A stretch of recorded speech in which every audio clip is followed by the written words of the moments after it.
Days of heavy rainfall has led to major to record-breaking flooding through parts of northwest Queensland, and we can see why here looking at the rainfall totals in the 7 days till yesterday, with widespread areas of 200 to 400 millimetres, but even heavier falls shown here in these lighter pink areas of in excess of 400 millimetres. And that does include the areas of Central Century Mine and Riverslea, where we've seen falls in excess of 500 millimetres in just the last few days. And all this rainfall is leading to major flooding.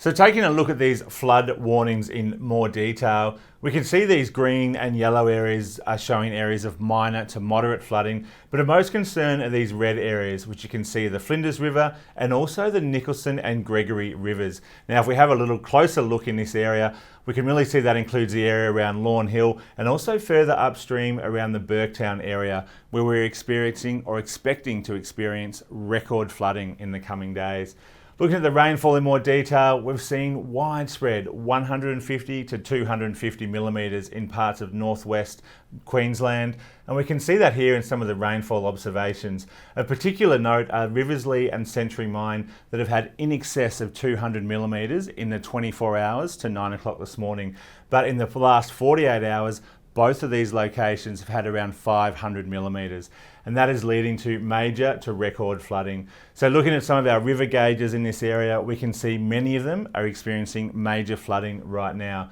And looking at that in more detail, firstly at Riverslea, you can see here on the Gregory River, we are well and truly above the major flood stage. Major flooding here is normally around 6.5 metres, but we're currently sitting around the 18 metre mark. That's 12 metres above the major flood peak. Another river we're looking at is also, or further downstream I should say, is the Gregory River at Gregory Downs, where we're seeing again major flooding well and truly above the major flood level. And another river we're looking at is the Leichhardt River at Floraville, where we're continuing to see river levels rise there, and we've just breached the major flood level, and we're likely to see that further increase in the coming days. Now, taking a look at the water vapour imagery, you can see here what the big low pressure system spinning through here, the tropical low that has been driving this heavy rainfall for days, has been bringing those really heavy falls to northwestern parts of Queensland. But overnight and earlier today, we're starting to see some of that moisture stream down through central and southeastern parts of Queensland,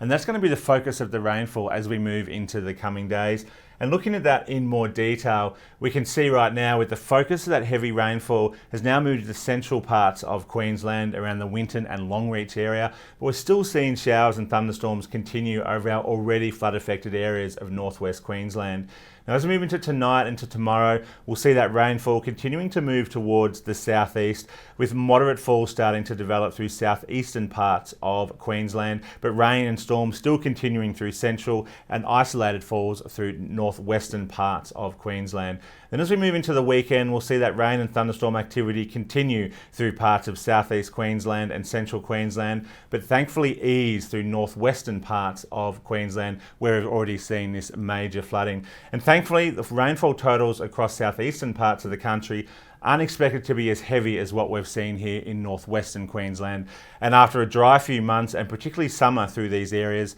for some this rainfall will be quite welcome. But over the next 4 days, we're likely to see widespread falls of 50 to 100 millimetres through much of central and southeastern parts of the country, with isolated falls in excess of that possible, particularly with thunderstorms, particularly through central and southeastern parts of the country over the weekend. So if you know someone that live in these areas, make sure you stay up to date with the latest forecasts and warnings via our website, app and social media, and listen to all advice from emergency services.